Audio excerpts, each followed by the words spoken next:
செங்கோட்டையன் சொல்லியிருக்காங்க என்னன்னா எல்லாரும் ஒன்றிணைய வேண்டும் சொல்லி நான் மட்டும் சொல்லல, பாரதிய ஜனதா கட்சியோட மாநில தலைவர்னு சொல்லியிருக்காரு.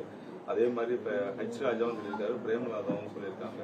தொடர்ந்து எல்லோருடைய எண்ணமும் அப்படிதான் இருக்கு. எல்லாரும் ஒன்றிணைந்தால் மட்டும்தான் திமுகவை எதிர்கொள்ள முடியும் சொல்லி செங்கோட்டையன் இன்னைக்கு சொல்லியிருக்காரு. நீங்க எப்படி பாக்குறீங்க அதை? அதாவது என்னன்னா, ஆரம்ப காலத்துல அதை தான் நானும் சொல்லிட்டு இருக்கிறேன். அதை நான் பல தலைவர்களிடம் நான் சொல்லியிருக்கேன், பல தலைவர்களிடம் நான் பேசியிருக்கேன், பல தலைவர்கள்ட்ட எல்லா தலைவர்களிடம் சொல்லியிருக்கேன். எல்லாரும் ஒன்னா சேர்ந்தான் ஜெயிக்க முடியும்னு எல்லா தலைவர்கள்ட்டையும் நான் சொல்லியிருக்கேன்.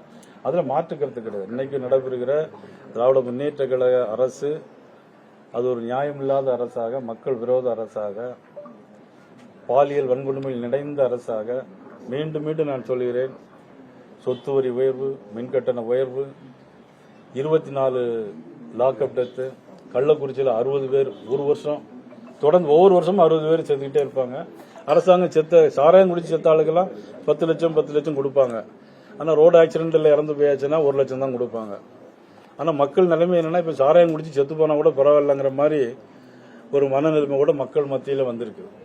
செங்கோட்டையன் கட்சியில இருந்து நீக்கப்பட்டிருக்காரு. சரிங்க. பாஜக வர வைக்கக்கூடிய வாய்ப்புகள் ஏதாவது நீங்க மேற்கொள்ள வாய்ப்பு இருக்கா?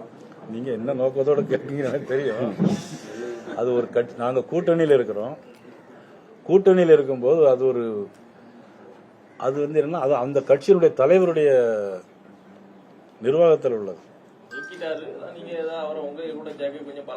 இல்ல, கட்சியிலிருந்து நாங்க கூப்பிட முடியாது. ஒரு கட்சியில கூட்டணியில் இருக்கும்போது இன்னொரு கட்சியில் நாங்க அப்படி அழைப்பது நாகரிகமான ஒரு செயல் கிடையாது. செங்கோட்டையன், டெல்லி OPS, சசிகலா இவங்க இல்லாத அதிமுக பாஜக கூட்டணி ஒரு பின்னடைவை சந்திக்கும்னு நினைக்கிறீங்களா?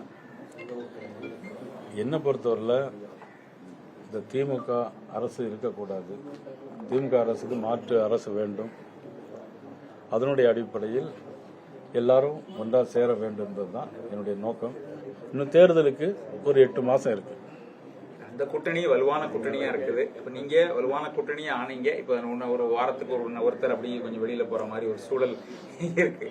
அவர் இன்னும் 2 பேர் உங்கள்ட்ட கூட்டணியில் இருந்த 2 பேர் அடுத்த கூட்டணிக்கு வரல. அதாவது பாட்டாளி மக்கள் கட்சி அவங்க கூட்டணியை பத்தி இறுதி செய்யல, தேமுதிகவும் இறுதி செய்யல. இது போன்ற நிலையில எதிராளி இன்னும் உங்களோட மிகப்பெரிய பலமான எதிராளியை நீங்க எதிர்கொள்ள வேண்டிய நிலை அப்படிங்கும்போது ஒரு தோல்வி நிச்சயம் தானோ அப்படிங்கறத நினைச்சே தேர்தலை சந்திக்க வேண்டிய நிலை ஏற்படுமா? வெற்றி நிச்சயம் அப்படிங்கிற நிலையில தான் நாங்கள் தேர்தலை சந்திப்போம்.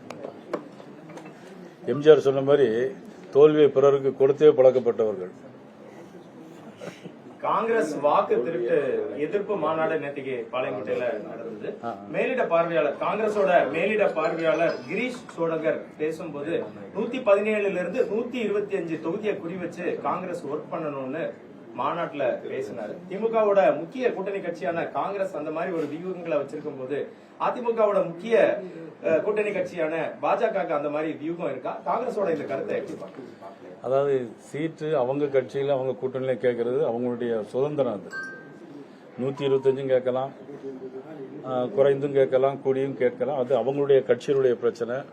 125 கொடுத்தா அது அவங்களுடைய கூட்டணியை பொறுத்தது. ஆனா எங்களை பொறுத்தவரை அதை கருத்து சொல்ல முடியாது. செய்திகளை உடனுக்குடனும் துல்லியமாகவும் தெரிந்து கொள்ள சப்ஸ்கிரைப் பண்ணுங்க.